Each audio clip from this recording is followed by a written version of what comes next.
We are the Church of the Larger Fellowship, the Unitarian Universalist congregation with no geographical boundaries. We believe in cultivating curiosity and transformation that is rooted in profound love. For over 85 years, the ministries of the Church of the Larger Fellowship have circled the globe and crossed the walls of prisons. We are a spiritual lifeline for our over 2,000 members in prison, who are also connected to individual Unitarian Universalists through our letter writing ministry. In our online community, we offer weekly worship, classes, and groups.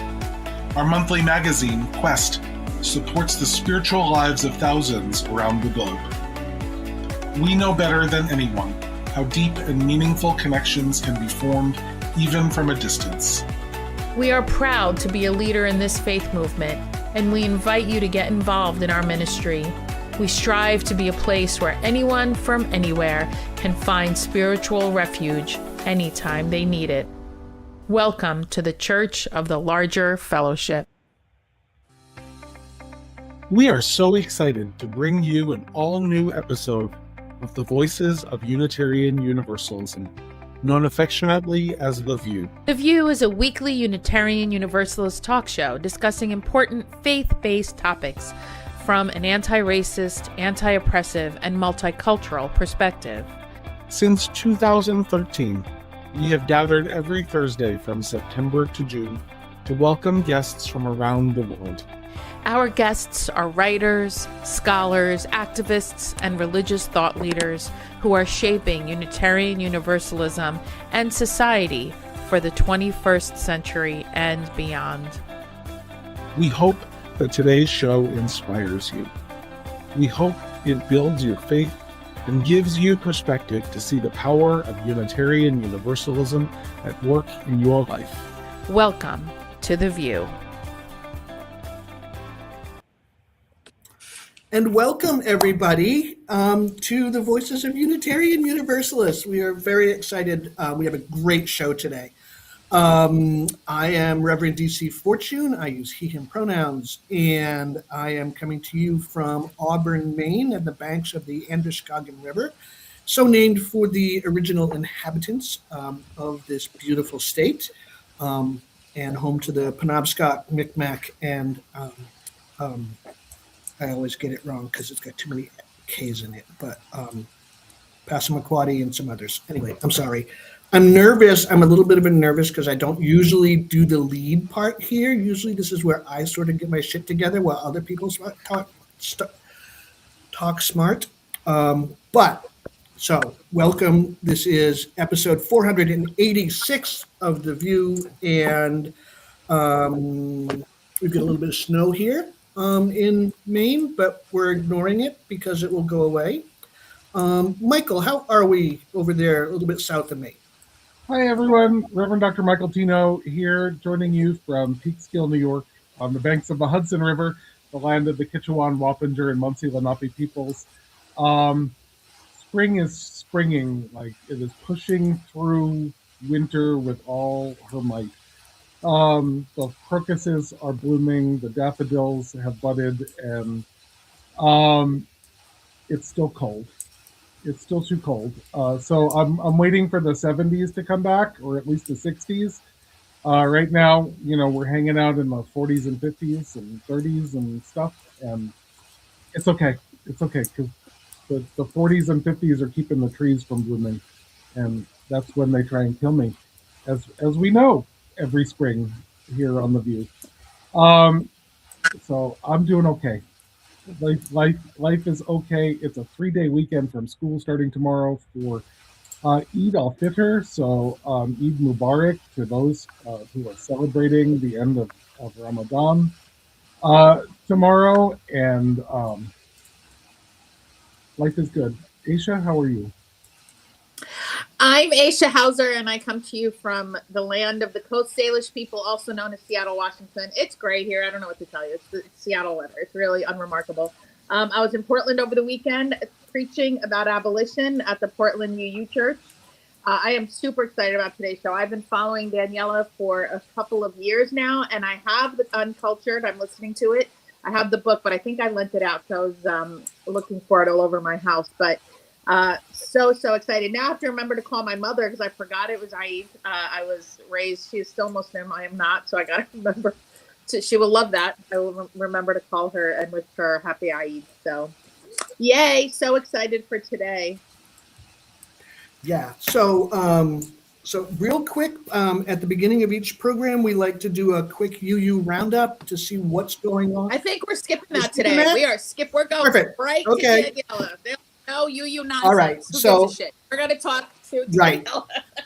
Our guest today, who is just delightful, and like her people responded to a cold call from this rando minister who's like, "Hi, we'd like you to come on our weird little podcast." And her people were like, "Sure."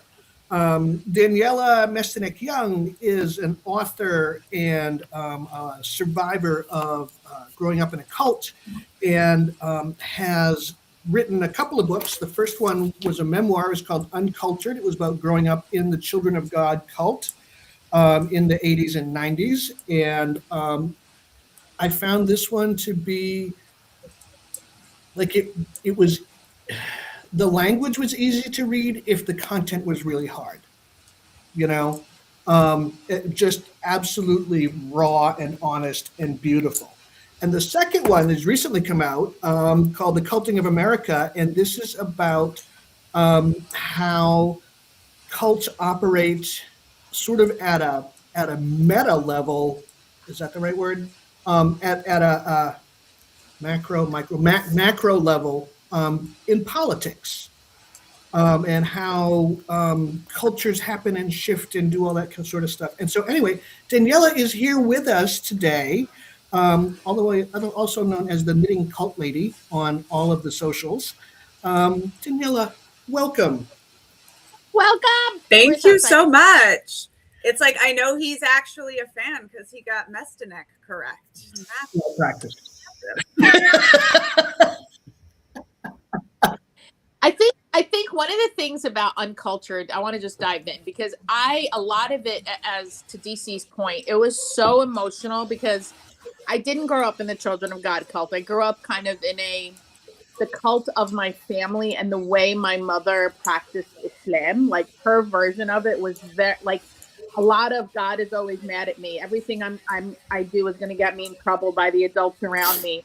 And that, I think a lot of what resonated also was when you went to school in Texas, I mean, everybody buy the book. I'm not giving anything away. Clearly, Daniella escaped.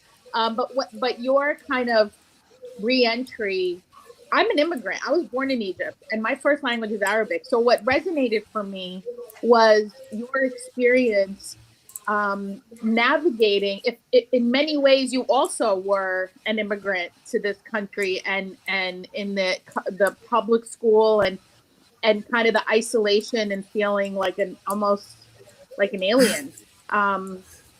Sorry, but a lot of it resonated with me. But I'd love to know kind of the personal kind of, just your, I don't even know. I have so many questions for you, but I wanted to share that. Yeah, I think, to speak to what DC was saying about the meta level, one of the things I have learned is I have the value of the extreme story, right? Everyone accepts that Children of God was a cult. It was very bad. When you say you grew up in the Children of God, people are like, yep, got it. But then I recognized these similar kinds of stories and experiences with someone like you sharing a story. When I would meet ex-Mormons, when I would meet, there was this whole group of people, of millennials, of my peers, that I feel like were obviously raised under extremism, but it hadn't been named yet. It hadn't been identified. And now I think we can look back and say, they were growing up in MAGA, right? That was what a lot of this has turned into. But one of the things I tried to do when writing Uncultured was write it so that you don't have to say that you grew up in a cult, but the experiences you're relating to, and that language that we are still building right now of being children who were held separate from the world during our formative years.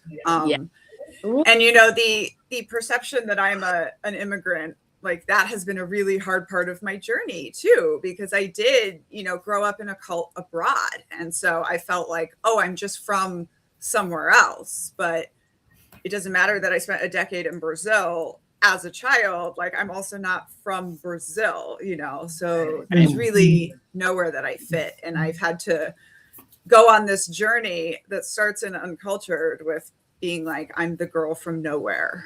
And the good news is that since Uncultured has come out, I have gone on this journey to develop my identity and my personhood, which are all things you don't get to do in places like cults or later the army, which I would spend my youth in. And now I'm like, I'm not from nowhere. I'm from everywhere.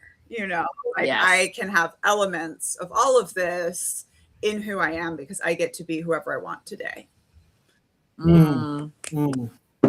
Yeah, I remember I read this, like I came across, I don't know how algorithms do things, right? I'm like, okay, here's this crazy lady with like amazing hair and bright colors, and I've never seen anyone knit so aggressively in my life. Like there is vengeance knitting happening sometimes.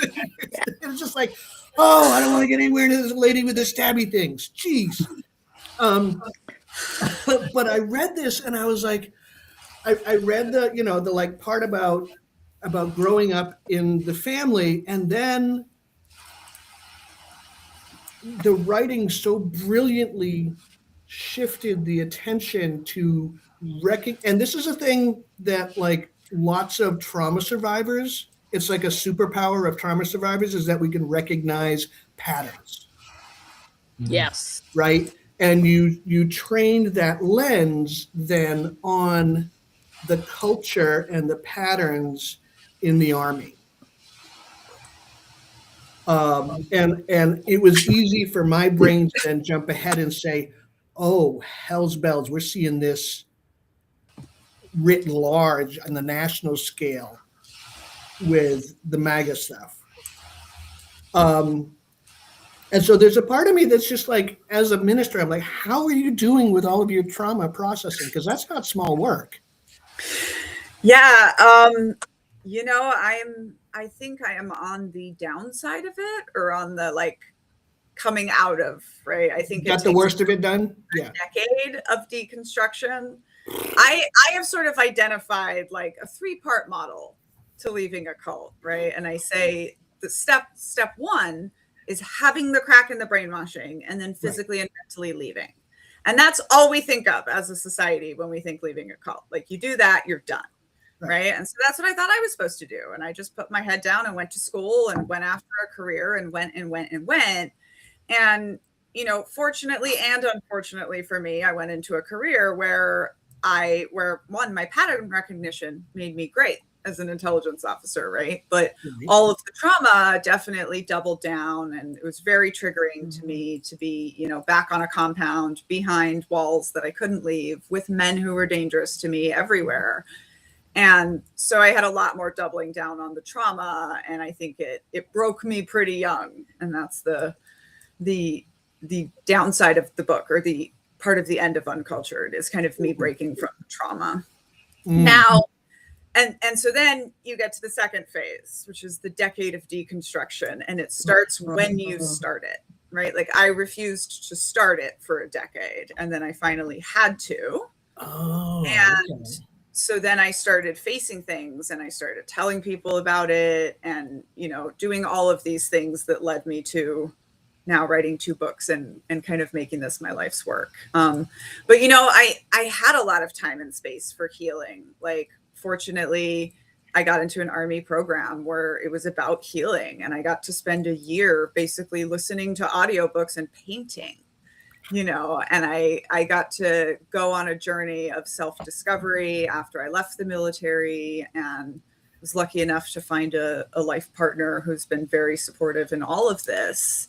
And, also I've gotten to parent a child, and I came up for this term for us cult babies that is first generation parents. And when we are trying to parent with no models that we want to emulate, because this is the third stage of leaving a cult is moving forward with no models. You know, like your whole framework for how to do life disappears when you leave a high control group. And you got to figure it out on your own. And for that decade of deconstruction, a lot of times you're just doing the opposite of what they would do, or you're moving forward with no models, I say. And then what did Dad do? I'll do the other thing. The third stage, you're moving forward with new models, and right. One of the things that I feel like, I had a celebration of the end of my decade of deconstruction. Let me tell you, like, I published a memoir. I graduated from Harvard on my birthday, 20 years after walking away from a cult. Tom Hanks was the speaker, Oh. It was glorious. And one of the things I say to people is like, well, how do you know you're through it? And I'm like, okay, because now I spend more time living in the life that I built for myself than I spend dealing with my trauma, right? I still have trauma. I still have programming. All of that is going to be lifelong. But it wasn't the case for me 5 years ago that I was enjoying life more than I was dealing with my trauma, and so, yeah. And I would say the decade of deconstruction is not flat either, right? You're going up a hill and then you're coming down the hill. And when you are in year 4 or 5 of that deconstruction, it just seems like you chose to make everything worse. And that, it's kind of cool being on this side. I have an online book club for anyone who wants to be in cult book club. But I'm able to tell people, like, no, stay the course. Like, you're 5 years behind me, like, I know where you are. I know it feels like you're completely broken, but there is this other side, and there is like joy and happiness and community and all of these things on the other side, and for me to come back to like getting to raise a child who is completely free to be herself in every way has also been very great and very healing for me as well. How awesome! One of the things you said that hit me recently on a TikTok. That's how I found you. It was TikTok a few years ago. That is so resonated for me since my divorce, because breaking patterns that's really hard. It's like I liken it to physical therapy. Like, I've busted my knee, and the first time I went to physical therapy, it hurts, but it's needing to relearn, right? But you talked about art being necessary for healing. And I'm not a great painter by any stretch of the imagination, but I did start painting after my divorce because I was also on I repeated a pattern. I left a high control mother and married a high control man for 30 years, but left. And having art in my life, not being attached to, I'm never going to sell it. I give it to friends. Whether or not they keep it is not it's like a mandala. But art, I want you to, because it is remarkable watching. I can't knit without like being like this. There's no world I can knit without watching it. I also knit very badly, but I like the process. But talk about art in the role, because art being taken away from us in schools, I feel it feels very deliberate to take away what can bring us joy. So talk about art as a path. I'm going to grab the paintings real quick right here. You can see. Yay!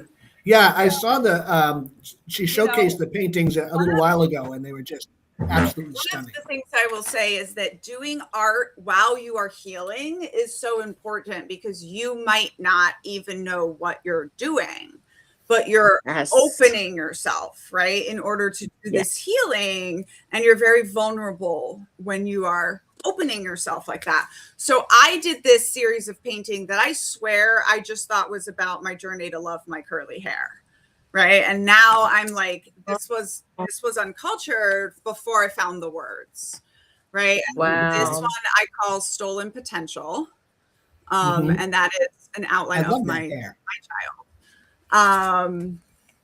This one is called Who Am I?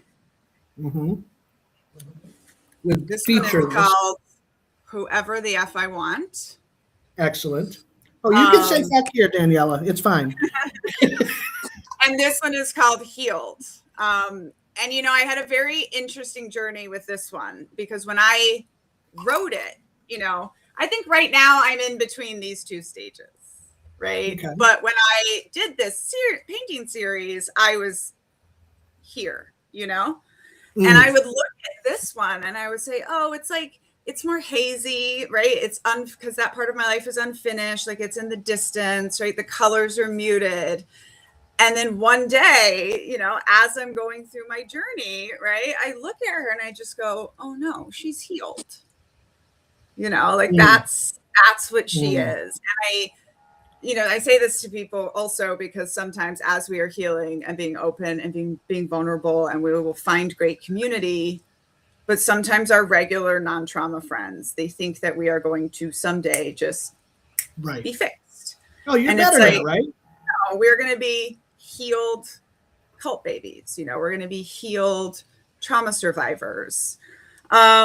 And I will tell you, I didn't think I was going to sell these. Now I've sold hundreds. I didn't know that I was doing anything deep or original. I've had therapists be like, nope, those are Erickson's, 4 stages of development.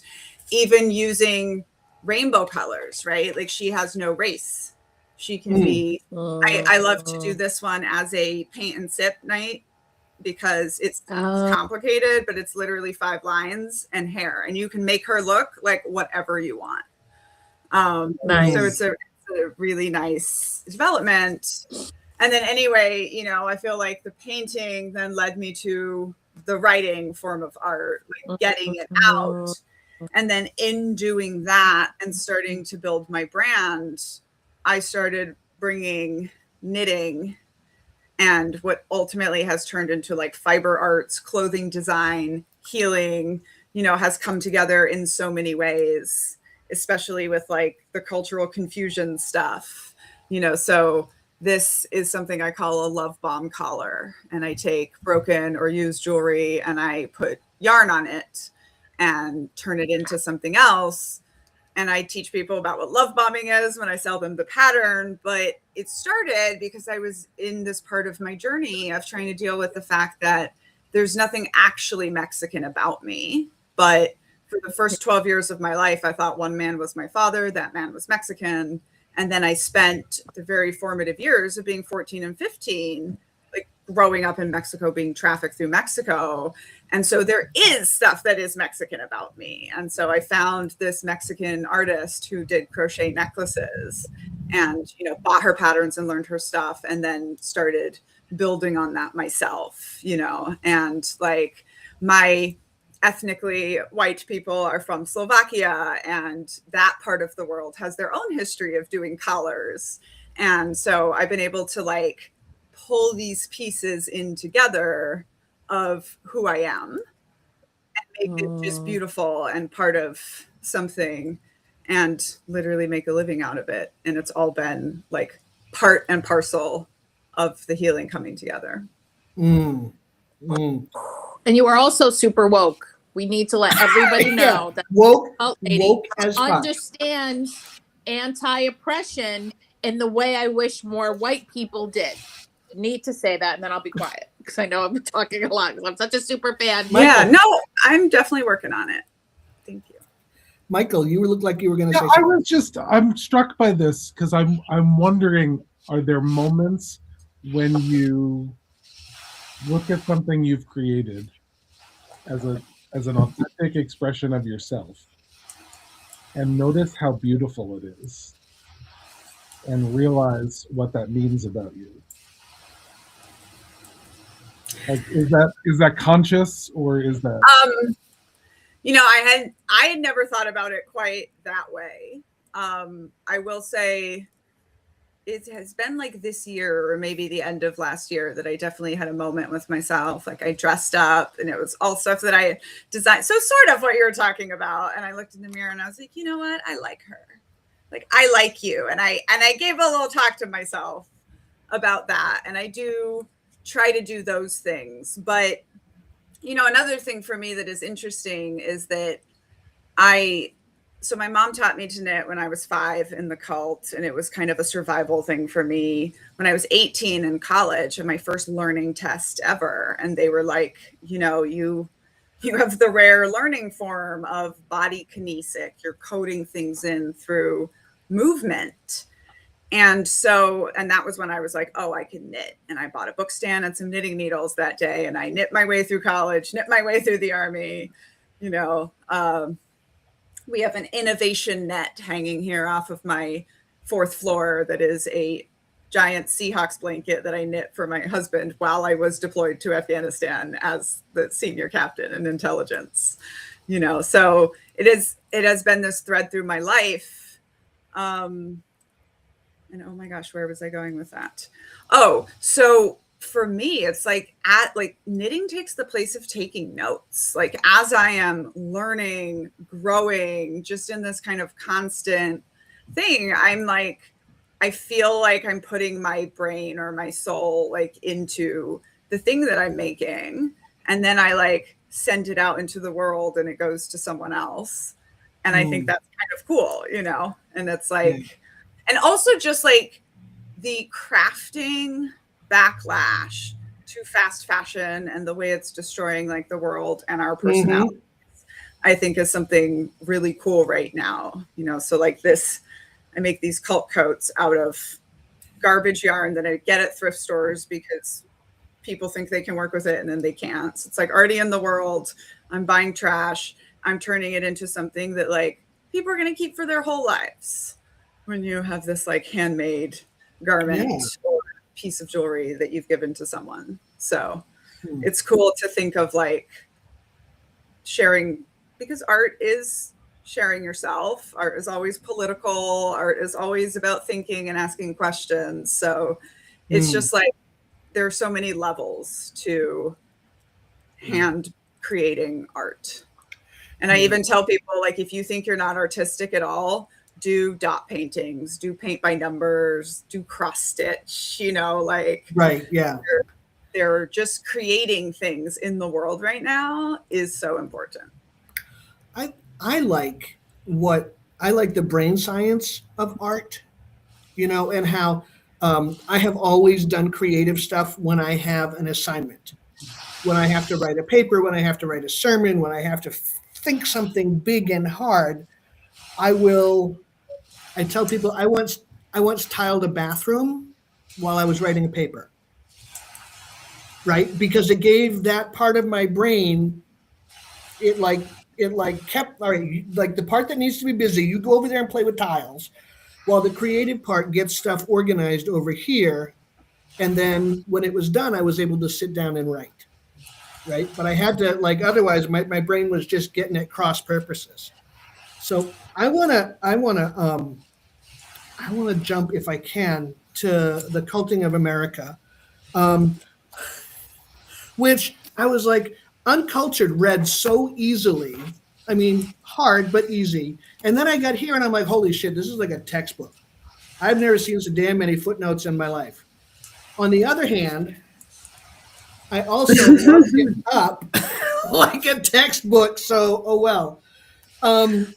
So one of the questions that I see through here, and we talked about it in what passes for our green room, about you refuse to use free labor, even if people offer it to you.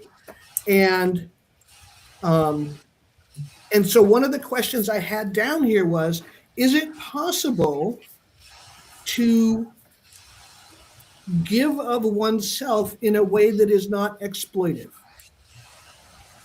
Right? Is I love something and I want to give something to that person, to that project, to that piece of art, to that whatever, this movement. Is it possible for me to offer something that is uniquely me? Or is that inherently exploitive? It sounds very Andrea Dworkin approach to volunteering. No, but it's a great question because, and I do pick on volunteer nonprofits and religions in the book, or religious organizations, I should say, for exploitation of labor. one of the things I say to people is like all forms of door knocking are labor. If I wanted a band of thousands and thousands of people to go door to door selling Culting of America for me, I would have to pay tons of money for that.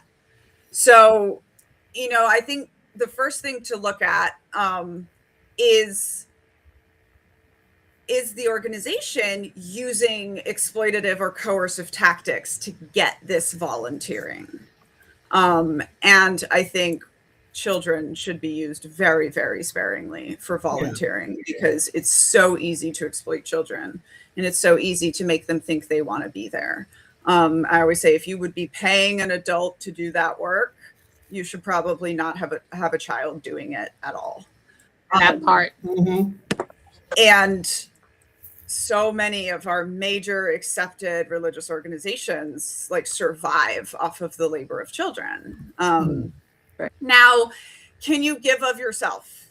Yes. So two things. One is you can exploit yourself. I recently had to call myself out for doing too much in the launch. Good. That was actually on my list. Okay. Good. And I also say like running is not a cult, but the way I participated in the sport of running was absolutely culty and trauma informed and all of those things, or trauma uninformed, I should say. And then on a broader scale, it's our culture is not set up to accept the idea that you can give of yourself to a cause that you care about, but draw a line and not give all of yourself and not empty yourself out. So that is one of the things that I have come up with to say to people about children, right? Like, how do you keep your children safe from coercion and exploitative groups? Well, you have to teach them never to give all of yourself to any person, place, thing, or idea. Right. And that means no matter how much you care about it, right? Like you cannot be giving all of yourself to fighting fascism right now, right? You need to do something separate.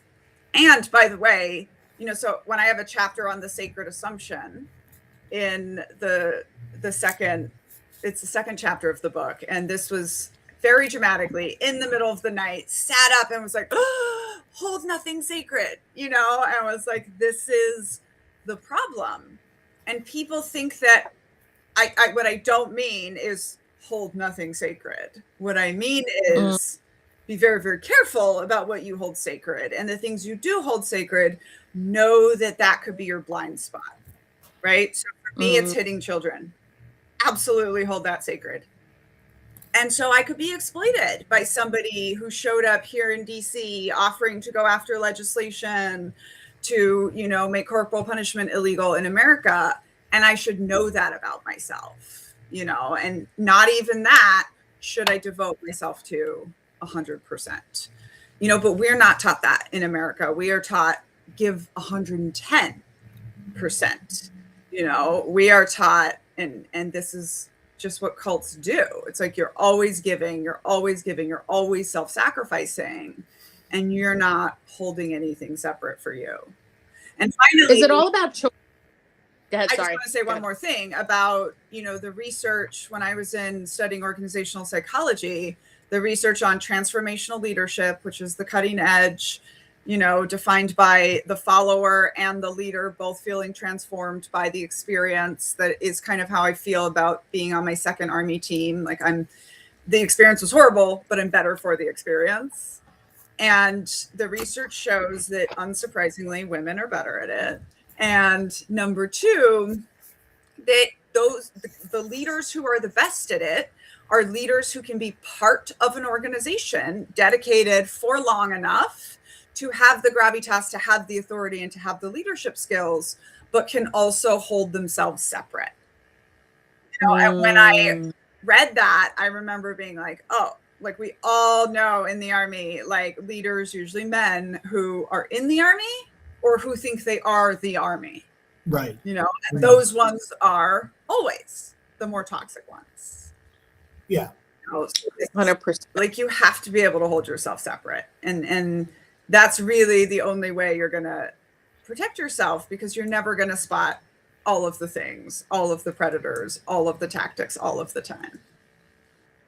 I think there's two things for me. One is self-differentiation. I talk a lot because I write about collaborative leadership and for collective liberation. So one is self-differentiation. The other thing is, it sounds like a lot of what you've written about and you talk about is the importance of having agency and choice. Because once that's taken away, I think that is where we run into trouble, right? When children, oh man, like 90% of what you say is like, oh God, this is hitting me in my soul. Because I raised two children, they're now in their 20s, and I had to do it, not having had any. My father died when I was a kid, and my mom, was who she was, but it was hard. I mean, I used to joke my mom had it easy. She just said if I didn't do what she wanted, I was going to hell. Like, it was kind of almost like very straight. I mean, easy. But I wonder, like, that's what I'm getting. Like, if this is about choice, making sure people, you have a choice, yes. People have a choice, being self-differentiated. And that's exactly why I say to like organizations, it's like, well, I'm not saying that accepting volunteer work is not okay, but like, if you're using cult tactics, why are you using cult tactics? Like, if it's true volunteer labor, you should not have to use tricks to get people to do more of it, and people should be able to draw a line and be like, this is what I can give you, this is what I can do for the organization, and not have that be looked on, someone who's just not dedicated enough. Like the way I tell you, when my husband retired from the Army after 20 years of service, and he was treated like someone who was quitting the team or hadn't given enough, who spent 7 years of his life at various wars, but being treated like he hasn't given enough. That was more heartbreaking to me than the whole way that the Army treated me, because I was like, but this guy gave you his whole, young adulthood, and you're still treating him like this, That actually segues interestingly for me into the talk where you talk about exit costs. And I'm thinking about, recently always talking about how this MAGA cult is likely to crumble when its leader dies, which, according to any cardiologist I know, should have happened like last week. But being held up through medical science or whatever. Anyway, when somebody leaves a high control place like that, it's really hard to deconstruct all the stuff that had been your whole world, your whole life, your whole purpose, your whole personality. And I'm wondering, as I'm watching laws pop up all over the place targeting trans people, those folks are still going to be there. Yeah. What's going to happen to them when the Grand Poobah dies? And like, make me feel better, Daniella, please. I mean, so first, I'm going to make you feel better by saying, like, the way that cults end is when they fail to keep or recruit the next generation. And that is happening with Mormons. Doesn't matter that you have more money than Heavenly Father himself. You're not keeping the children. You're ultimately going to reach a tipping point. That's what happened in the Children of God. It just fell apart quietly in 2009. And that's what's happening with MAGA, right? The only demographic that Trump carried in this last election was like young, angry white boys of Gen Z, right? Of the kids was white boys, right? They're not keeping the children. It is already falling apart. It is already cracking up. That being said, one of the things Trump did, very similar to the Children of God founder, is he showed up in a time of cults and he pulled all of these groups into his cults. Right. So like the Heritage Foundation, that is a think tank that has been around since the 70s working for a Christian theocracy, and it is going to continue. Right. Like, that's not going to break up. Right. So this MAGA is not one thing either, right? There's literally 5 powerhouse organizations. They actually call themselves the 5 families with a straight Jesus face. God. And they are cracking up right now, right? But you know, Can you name them? I cannot, no. Okay. But there's I will say Heather Cox Richardson has done some stuff on them recently. Right. Okay. But there's all of these different evangelical organizations, right? Mormon, Catholic Church. Like there's been this like pact of Satan basically coming together, right? Since the 80s, and then really, really hard under MAGA. And like all of those organizations are still going to exist. People are going to have places to run back to. And one of the things that happened in the Children of God, we came up with this term, never lefters. Right. Of people whom the cult falls apart around, you know, and it's not the same as someone who's joined a cult but then had a crack in a brainwashing and woken up. Those people sometimes never wake up. You know, there's still a guy who runs the Heaven's Gate website who truly believes that he missed his chance to get on the spaceship with them, you know. So, and it will probably shock none of you that many of the Children of God joiners are now full MAGA. You know, like the ones that didn't wake up, they didn't understand anything. And I kind of think like the brain, once trained to extremism, can easily revert to that. And I even talk about this a little bit in the book about how those of us kids who were raised in extremism, especially those of us who were raised to die, right? Those of us who were raised in apocalyptic cults, for example, it's easy for us to throw ourselves into extremism again. And so we go into the military in high numbers, right? Being willing to die, like hoping we're not, but being willing to. You know, I even write about Aaron Bushnell, who self-immolated in front of the Israeli embassy protesting Palestine. And he grew up in a apocalyptic Christian cult and then was in the Air Force. And this, you know, this standing there screaming, you know, like, I mean, what he did was tragic and honorable in so many ways, I think. But that, like, that good soldier, as he stood there, you know, like that is something that was trained in him since childhood. And actually part of my healing, and especially getting into work that was meaningful to other people, I had to make myself an anti-mission statement and to be like, my mission is not to save the world. My mission is not to end cults. My mission is not to end rape culture in the army. My mission is for Tom and Daniella and little Love Young to have a good life. Now I'm getting to the point where I can kind of like, you know, as you said, DC, let myself be involved in work that is meaningful and still keep some space from it. But I didn't know how to do that as a young adult because of the way I was raised. And I had to really learn that. Out of curiosity, and these, again, all of my little sticky notes, and I am a sticky note fiend. In your opinion, what would healthy spirituality look like? Great question.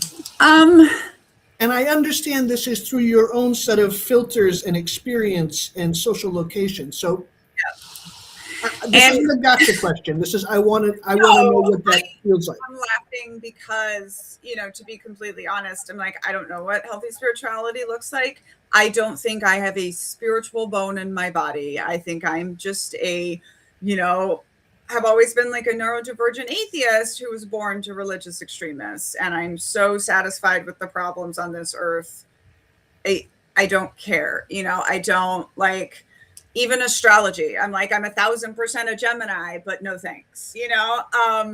However, I am raising a spiritual little baby, you know? Right. And so that has been an interesting thing. And all I can know is, you know, so first of all, I like to tell people that like religion and cults are apples and oranges, right? Like religion is an idea. It is a story. It is a shared, right, idea. and you can hold a religious identity all by yourself, right? You can be a Christian or a Muslim or a Buddhist all by yourself. And a cult is a group that is manipulating you. And a cult can be powered by anything. Spirituality, and I think anywhere in the space of personal transformation, predators are going to show up and abuse you. And spirituality just happens to be one of those spaces. So I absolutely think you can have healthy spirituality, but it's still going to require you as an individual having to be on guard. And of course, I think healthy spirituality, it's kind of my same answer as when people are like, can you have good cults? And I'm like, no, the opposite of cult is not good cult. It's a group that doesn't coerce you.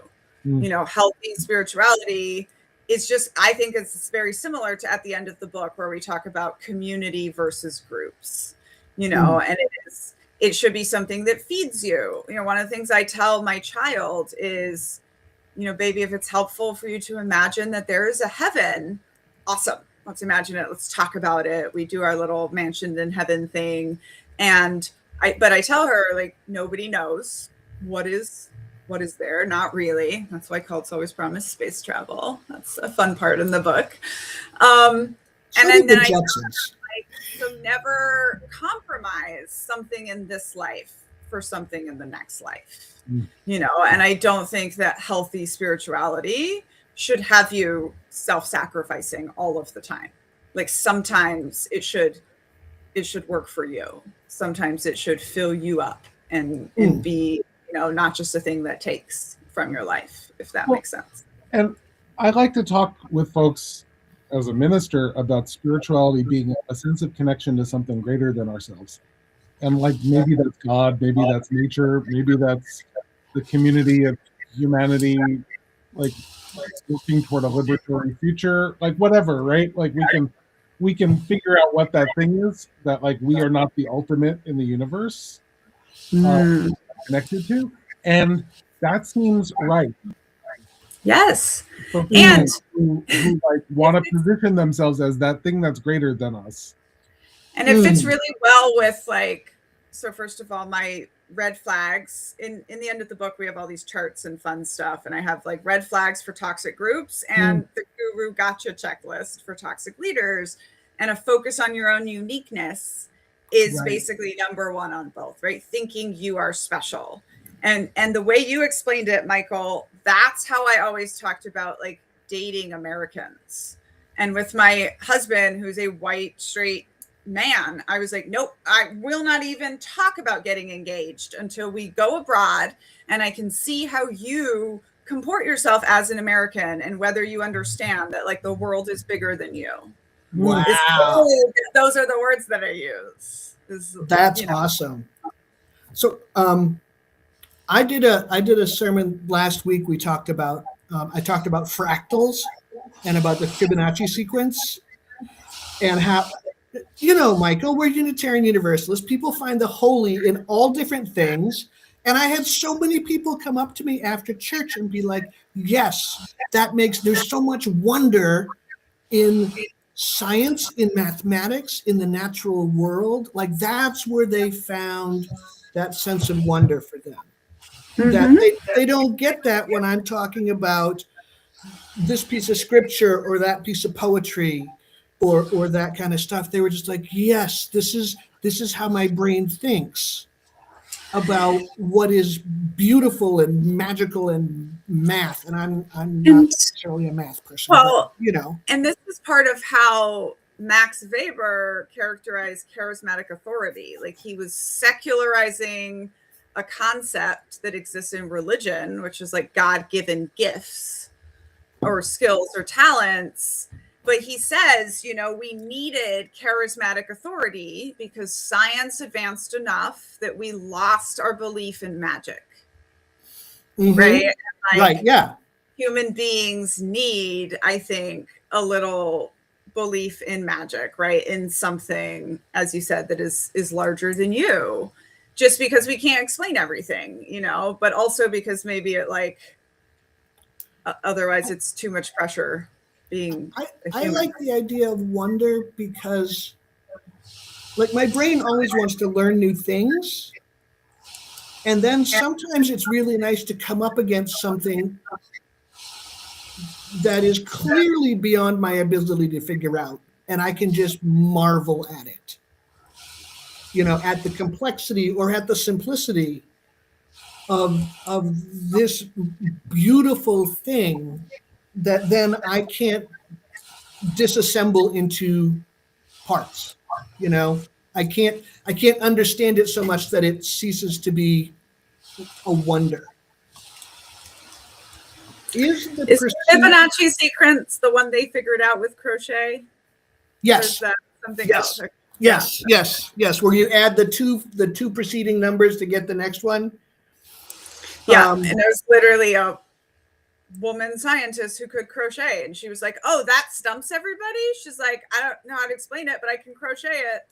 And apparently this is the way they it's the snail shell sort of spirally thing. Yeah. Is pursuit of transcendence wrong? I mean, I don't really you're talking like right or wrong. I'm going to have to explain this to people depending on what you say. Just so you know. I mean, I don't know. Like, I don't like to say right or wrong. Like, I'm not people's conscience. Maybe healthy or not healthy, or anything taken to an extreme can be unhealthy. Even ice cream, which is but I just think that it's almost the pursuit that I'm focused on. It's being a seeker that puts you at risk. It's the pursuit of the thing. And it is in cults, one of the weapons is to always keep you striving, right? So like even this, in the beginning of Uncultured, it opens up and we're holding 50-pound duffel bags above our heads in the army getting yelled at for hours. And I always say this is important for two reasons. One, it's impossible. Nobody can do it. And that's what cults need, is an impossible task that you're never going to get to, because keeping you in striving mode is an extremely good way to exploit you. Right. So again, I don't feel like I come to these questions from a moralizing perspective. That's what the ministers are for. I come from a perspective for individuals, where I'm like, if you are in a space of personal transformation, and pursuit of transcendence is such a space, predators are going to show up, and you are potentially ripe for exploitation. Right now, that is not everyone at once.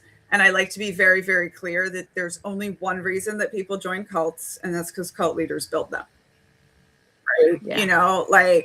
But when people are seeking, one of the two things we found that makes you ripe for joining a cult is a lack of social connections, which can change throughout your life, right? And being a seeker. And I always say, I'll never say that's a bad thing. If you like to read books as an adult, you're a seeker. You are always, I, like you, DC, I love to be learning. I'm that person that whatever book I'm reading right now is my favorite book, because that is what is got my brain going and developing. But that puts me at risk, because I will just get high on a topic, and then I can go down any road, and I have to have safeguards for myself for that, so it's not a bad thing to be striving, to be seeking, to be in pursuit of transcendence, but it is a risky thing. Can you talk, we're getting close to the end. I saw something you said recently about exceptionalism and how the US has cults. And there's one other place that you said has cults, but we're the only ones. Well, no, I said Australia. We're not the only ones, but we just got an abundance. Americans are by far the cultiest, to be followed by Australia, which is another country of displaced white people who have given up, community for whiteness. And something to me that was always funny is because like I'm an American, but I was born abroad, raised abroad in an America hating cult, right? Like we were told America was Babylon the whore. It was evil. That's why we couldn't live there. I lived with a Brazilian woman who was like planning to beat the American out of me, like no matter what we did. And my biggest culture shock was coming to America when I was 14, right? So like I didn't get American exceptionalism until I was older. And I definitely went real hard for patriotism in the military. But, everywhere I've been, everybody loves their country. They just don't have this fake thing in their head that they're number one. And we do in America. So when we talked about this like exceptionalism, the focus on your own uniqueness, right? Like this is dangerous. Like it makes you exploitable. And one of the things I realized in my own journey, and that I think scholars never like to say out loud, is that one of the things that cults give us is a feeling of superiority. Like that's what you feel. It makes you feel superior. And in a way, I was searching for that. And, there's this one very small story in Uncultured that both of my co-writers tried to cut. And it's where this friend tells me, like, Daniella, get the fuck over yourself. You're not as different as you think you are. And it took me 4 years to come to terms with that, and it was such an important thing. And like, I have been giving myself an excuse to kind of not heal, not do any of the self-work, right? Like, of course I'm a mess. Like, look where I grew up, And I mean, James Baldwin has a really interesting quote about this where he says, wildly paraphrasing because he says it beautifully, but he says, you think you've experienced all of the pain the world has to offer, and then you read. And one of the things I say to people now is like, yeah, you're not special. Like you're unique and you're special like everyone else in the world, but like you are not special. One of the things I think white people are dealing with as our white supremacist system is pulled down, I hope, is looking for like, well, what's going to make me special, right? Because under white supremacy, just by being white and beige, like I'm a good girl, right? Like what's going to make me special? And the answer is nothing, right? Nothing. That's how stereotypes work. You have to get to know individual people on an individual level, but that's work. Getting past this idea that like, which is part of individualism, it's part of American culture, right? Like the whole concept of the self-made person is such a myth, right? Like you have. Can we in 60 seconds? Because I know we're getting to the end, but I lament that we don't have more time. People are leaving MAGA, even if they're not being loud about it. How do we? I have struggled not to dehumanize anyone because I agree, we said this earlier about not dehumanizing anyone. And people who are, how do we do that? How do we just be the... Yeah. So first I would say that like nobody owes an ex-cult member their open arms, right? Like, it gets quoted a lot that like cults experts say that they need a soft place to land. Like, if you can do that, it's better for the cult member if they have a soft place to land, if they have someone that can be understanding. So if you are a person who can be that for the ex-MAGA people in your life, amazing. But you don't owe anyone that. You don't owe anyone forgiveness. And what I say is like, I have forgiven 2 people from the cult. Right. One of them is my mom, who was born in and gave me a full unmitigated apology and has done the work. And the other one is a man who I met because when he saw the abuse, he left. He didn't spend time talking about how he was manipulated as a teenager. He went, he became a lawyer so that he could help the children still in the cult. He wrote a book where he gave a full unmitigated apology for being part of the system. And he came to my attention because he's doing the anti-cult work every day, all the time. And that's where I think, like, when people say, what should we do with ex-MAGA? I always say, what are they doing with themselves? Are they out here doing the work to help us take down their people? Because we need that. but like nobody owes you understanding. However, if you get in and you start doing the work, if you open your eyes and you're willing to deconstruct just how I've been doing with whiteness and white supremacy, I've never found people to reject you like when you're out here doing the work. Thank you. Thank you. We are out of time, and I wish we could go another. God, I just want to like have lunch with you and just chat and solve the world's problems. Well, you know, DC, if you're ever in DC, you know, we're not that far away. Would you like to do your pitch? I am Daniella, scholar of. I would love to do my pitch. I'm Daniella Mestyanek Young, scholar of cults, extreme groups, and extremely bad leadership. I have written 2 books, my memoir about growing up in the Children of God religious cult and then going into the cult of the U.S. Army, and my cult tactics book, How the Bad Guys Do It. The President of the United States is writing copy for me every day. And find me on social media where we are knitting and talking about bad guys. And it is a wild time to be an expert on the bad guy. Come join the deconstruction community and also listen to me narrate our march to dictatorship as we are living through the culting of America. Thank you. Thank you. View watchers, listeners, we'll be back next week with I'm not sure what, but we'll be back. Tune in Thursday at noon Eastern. Thanks so much. Daniella, hang on. Remember, we're muted. Okay. Thank you. Thank you for joining us. Special thanks to everyone who gives generously to this ministry. It is because of you that this ministry is possible. Visit clfuu.org/give to make a contribution. We hope you will join us next week for another episode of the Voices of Unity.